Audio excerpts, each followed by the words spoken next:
Work goes on in laboratories across the country, working on anti-flu research, working on finding the best way to treat different flu viruses. Testing and more testing to find the most effective way of dealing with flu strains.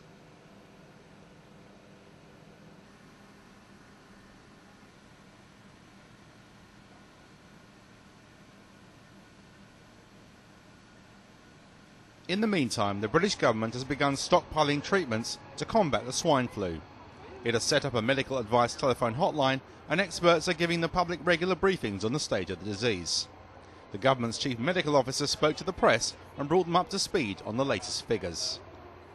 We've announced new figures for the latest incidence of swine flu.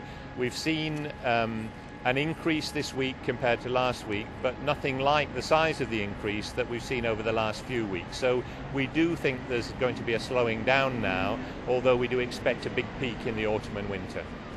Do you know the reasons for this slowing down? A mixture of factors, I think. Partly the schools are out, people have gone on holiday, and when we see pandemics in the past, they tend to be associated with the autumn and winter rather than the summer. So this peak isn't entirely unexpected. It's happened in the US, it's happened in Mexico, and it's happened in Scotland. We're now seeing it in England. You mentioned the autumn. How are plans going in preparing for that?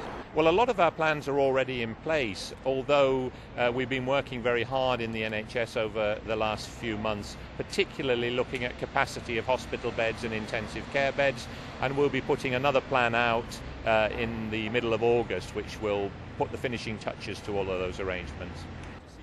He was then asked about the success or not of the government's hotline for those thinking they may have contracted the flu.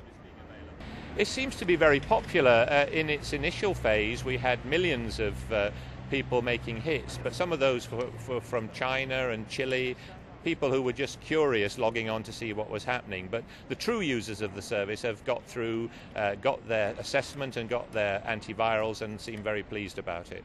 And how are we looking in terms of stocks of Tamiflu? Well, we have a massive stockpile of Tamiflu. I don't think there's any danger whatsoever of that running out.